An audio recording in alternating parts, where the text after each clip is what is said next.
Hello জনগণ, সবার কি অবস্থা? কেমন আছেন সবাই? আমি শফিকুল ইসলাম। আপনাদের সবাইকে স্বাগতম জানাচ্ছি কোড ভাইবসের ইউটিউব চ্যানেলে। আজকের টিউটোরিয়ালটা হচ্ছে শিখতে হবে বেসিক সি প্রোগ্রামিং কোর্সের তৃতীয় টিউটোরিয়াল। আর আজকের এই টিউটোরিয়ালটায় আলোচনার বিষয় হচ্ছে সি প্রোগ্রামের কিওয়ার্ড এবং আইডেন্টিফায়ার। তাহলে দেরি কিসের? চলুন শুরু করা যাক। কিওয়ার্ড, আসলে কিওয়ার্ড জিনিসটা কি? সি প্রোগ্রামিং এ কিওয়ার্ড হচ্ছে কিছু রিজার্ভ ওয়ার্ড কম্পাইলারের জন্য, যেগুলো আপনি যখন আপনার প্রোগ্রামের মধ্যে ইউজ করবেন, যখন এগুলো ডিক্লেয়ার করবেন, তখন আপনার কম্পাইলার মানে কিছু ভাবা বাদে, মানে আপনার কম্পাইলার ওই অনুযায়ী কাজ করবে, ওই কিওয়ার্ড অনুযায়ী কাজ করবে। এগুলোকে আপনাকে বলে দিতে হবে না যে আহ, এগুলো হচ্ছে আপনার প্রি ডিফাইন্ড ওয়ার্ড, এগুলোকে আপনার নতুন ভাবে কিছু বলে দিতে হবে না করার জন্য। এগুলো জানে যে তাদেরকে কি করতে হবে। এইখানে দেখতে পাচ্ছেন সি প্রোগ্রামের আপনার 32টা কিওয়ার্ড আছে, এগুলোকে আপনার মুখস্থ করতে হবে এবং পরে আমরা এগুলো কাজগুলো জানবো। কারণ এগুলো মুখস্থ করতে হবে এই কারণেই, কারণ এগুলো আপনার রিজার্ভ ওয়ার্ড, আর এগুলো আপনার চেঞ্জ হচ্ছে না। এই 32টা ওয়ার্ড 32টা ওয়ার্ডে থাকবে সি প্রোগ্রামিং এর কিওয়ার্ড হিসাবে। সো এটা আমি পিডিএফ করে আপনাদের ডিসক্রিপশন বক্সে লিঙ্কটা দিয়ে দিব, আপনারা ডাউনলোড করে নেবেন আর মুখস্থ করে রাখবেন অবশ্যই। আরেকটা কথা, যে আপনারা যারা এখনো এই কোর্সটাতে রেজিস্ট্রেশন করেননি, রেজিস্ট্রেশন করে নেন, তাহলে আপনারা পাবেন আমাদের সাথে আপনার সমস্যা শেয়ার করতে, এমনকি 24 ঘন্টায় হেল্প পাবেন যে কোনো সমস্যায়। আর এখন আমরা দেখব কিওয়ার্ডের কিছু প্র্যাকটিক্যাল কাজ। আসলে আপনার মানে কিওয়ার্ড ইউজ করলে আপনি কিওয়ার্ডগুলোকে ভেরিয়েবল অথবা ফাংশন অথবা অ্যারে হিসাবে যদি সি প্রোগ্রামে ইউজ করেন তাহলে কি হবে, অথবা কিওয়ার্ডটাকে আপনি কিভাবে ইউজ করবেন সেটা আমরা এখন করে দেখব। এই দেখুন, এটা হচ্ছে আমাদের, জুম করে নেই, এটা হচ্ছে আমাদের কোড ব্লকস কম্পাইলার ওপেন করা আছে। একটা আমি ফাইল ক্রিয়েট করছি, যেখানে আপনারা দেখতে পাচ্ছেন না প্রিপোসার ইনক্লুড স্টুডিও এইচ, এই হেডার ফাইলটা আমি ইনক্লুড করে দিছি। তারপর আইএনটি মেইন, দেখুন এখানে আইএনটিটা কিন্তু একটা হচ্ছে কিওয়ার্ড আর মেইনটা হচ্ছে একটা ফাংশন। আমরা ফাংশন নিয়ে পরবর্তীতে আরো আলোচনা করব, ভেরিয়েবল ফাংশন এগুলো পরবর্তীতে নেক্সট ক্লাসে আসতেছে। তো এখন দেখি, এই উপরে তো আমরা একটা কিওয়ার্ড ইউজ করছি, যেহেতু এটা মেইন ফাংশনের সামনে আমরা ইন্টিজার টাইপের এখন ডাটা প্রসেস করবো, এর জন্য আইএনটি মেইন এই ফাংশনটা ইউজ করছি। তো এই মেইন ফাংশনের ভিতরে আমরা দেখি আইএনটি ইকুয়াল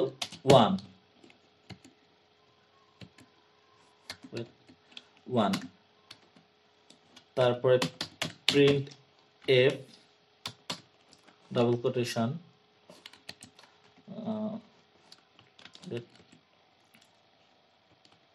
পার্সেন্টেজ টি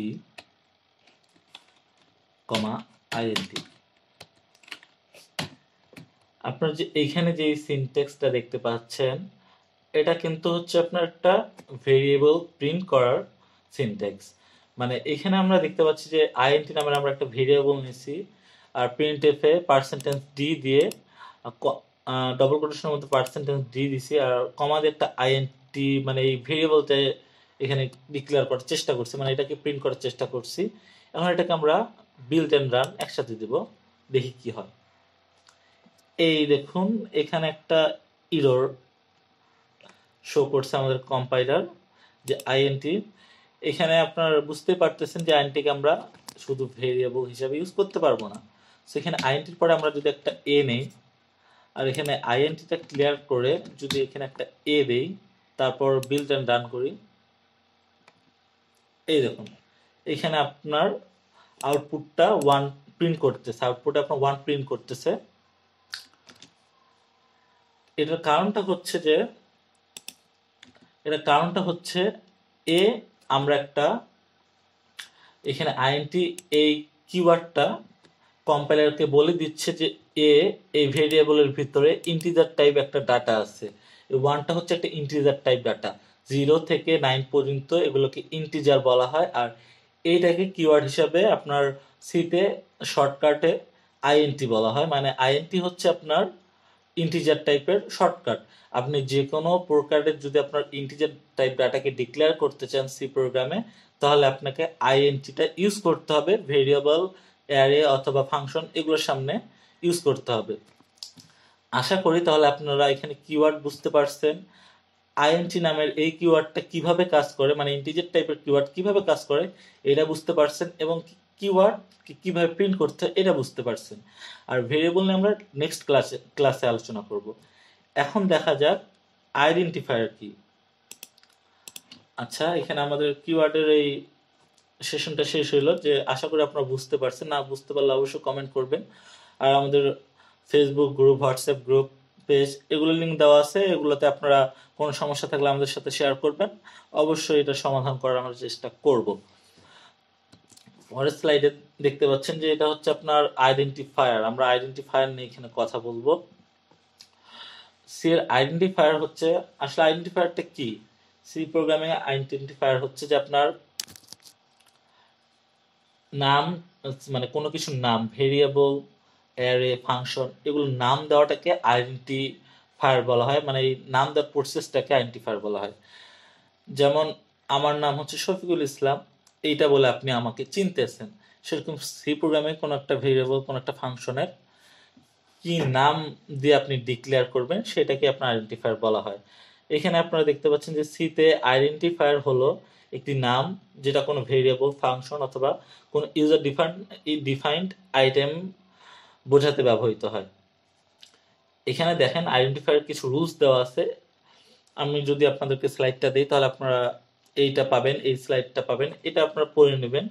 এগুলো কিছু আপনার গুরুত্বপূর্ণ রুলস আছে। যেমন বড় হাতের আইডেন্টিফায়ার শুরু হয় বড় হাতের এ থেকে জেড পর্যন্ত যে কোনো লেটার, অথবা ছোট হাতের এ থেকে জেড পর্যন্ত যে কোনো লেটার, অথবা একটা আন্ডারস্কোর দিয়ে এদের পর কোনো লেটার, আন্ডারস্কোর এবং ডিজিট থাকতেও পারে, আবার নাও থাকতে পারে। যেমন এই দেখুন রহিম, 0 ABC IJ ইত্যাদি হলো আইডেন্টিফায়ার উদাহরণ। সি আইডেন্টিফায়ার হিসাবে স্পেশাল ক্যারেক্টার $, মানে যেগুলো আপনার স্পেশাল ক্যারেক্টার আছে এগুলোকে সি আইডেন্টিফায়ার হিসেবে নেয় না। কেস সেন্সিটিভ হচ্ছে আপনার সি একটা কেস সেন্সিটিভ প্রোগ্রামিং ল্যাঙ্গুয়েজ। এখানে দেখতে পাচ্ছেন যে ফার্স্ট নাম আর এখানে ফার্স্ট নাম এই দুইটা একই জিনিস, কিন্তু সে দুইভাবে এটাকে আইডেন্টিফাই করবে। কারণ দেখুন এখানে ফার্স্ট নাম, এখানে আপনার ছোট হাতের সবগুলো অক্ষর, আর এখানে একটা বড় হাতের অক্ষর দেওয়া হয়েছে। তো আমরা এটাকে এখন এক্সাম্পল হিসেবে কাজ করে দেখব যে আসলে এই দুটোকে আলাদাভাবে আইডেন্টিফাই করতেছে কিনা আমাদের কম্পাইলার। দেখুন এখানে আমরা ফার্স্ট, জাস্ট আমরা এখানে ফার্স্ট লিখে একটা আইডেন্টি ফার্স্ট ইকুয়াল টু 2। এখন দেখুন ফার্স্ট, এখন আমরা এটাকে বিল্ড এন্ড রান দিলে দেখুন এখানে 1টা প্রিন্ট করছে। এখানে যদিও আপনার দুইটাই আপনার এই নাম দিয়ে দেওয়া হয়েছে, যে ফার্স্ট দিয়ে দেওয়া হয়েছে, কিন্তু এখানে আমরা যে বড় হাতের আমরা এখানে বড় হাতের এফটা ইউজ করার জন্য এটা আমাদের প্রথমেরটা নিছে, দ্বিতীয়টা নেয়নি। এখন এটাকে আমরা ক্লোজ করে এই ভেরিয়েবলটাকে ক্লিয়ার করে দেবো, মানে ডিলিট করে দেবো। তারপর বিল্ড এন্ড রান করব। এই দেখুন এখানে একটা এরর দেখাচ্ছে, নিচে আপনার একটা এরর দেখতে পাচ্ছেন। এই দেখুন এখানে একটা এরর দেখাচ্ছে। এখন এখানে আমরা বড় হাতের দিয়ে দিব, আবার এটাকে ফার্স্ট করে দেব বড় হাতের এফ সহ। এখন বিল্ড এন্ড রান করলে এটা আপনার ফার্স্টের ভ্যালুটা প্রিন্ট করতেছে। তার মানে আশা করি আপনারা আইডেন্টিফায়ার কি সেটা বুঝতে পারছেন, একটা আইডেন্টিফায়ার কিভাবে কাজ করে। আর আইডেন্টিফায়ার ডিক্লেয়ারের রুলস গুলা আমি পিডিএফ এ দিয়ে দেবো, আপনারা দেখে নেবেন। আজকে এই পর্যন্ত, দেখা হবে পরের টিউটোরিয়ালে আমরা ভেরিয়েবল নিয়ে আলোচনা করব। আপনারা যদি নতুন হয়ে থাকেন তাহলে অবশ্যই সাবস্ক্রাইব করবেন। আর কোর্সে যদি আপনি আপনার সমস্যার সমাধান পেতে চান, এই কোর্সের যে কোনো সমস্যার সমাধান আমরা দিব। তার জন্য আপনাদেরকে রেজিস্ট্রেশন করতে হবে, নিচে জয়েন লিঙ্ক দেওয়া আছে। আর রেজিস্ট্রেশন 100% ফ্রি, আর যে কোনো প্রকার হেল্পও আপনাদের জন্য 100% ফ্রি। তো দেখা হবে পরের টিউটোরিয়ালে। সবাই ভালো থাকবেন, সুস্থ থাকবেন। আল্লাহ হাফেজ।